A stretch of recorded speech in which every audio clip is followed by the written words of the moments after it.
Al Karim educational and welfare society के ज़रिए एहतमाम 75वीं यूम आज़ादी तकरीब का नज़्म मस्जिद अशरफ करीम किशन बाग में इनेकाद अमल में आया,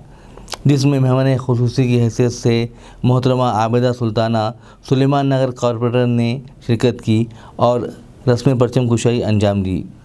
और मस्जिद के तहत चलने वाले टेलरिंग सेंटर की तालिबात ने कौमी तराना पेश किया। मोहतरमा आसिमा बानू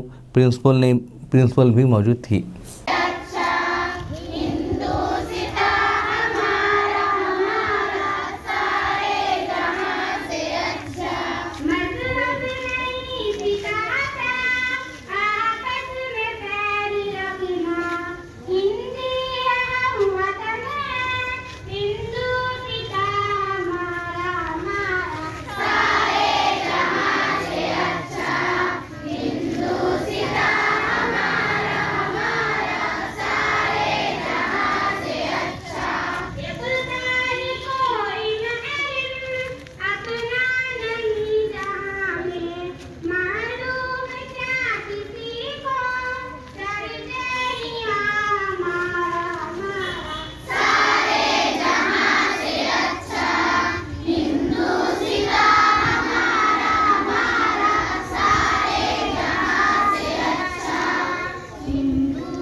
हाथ लग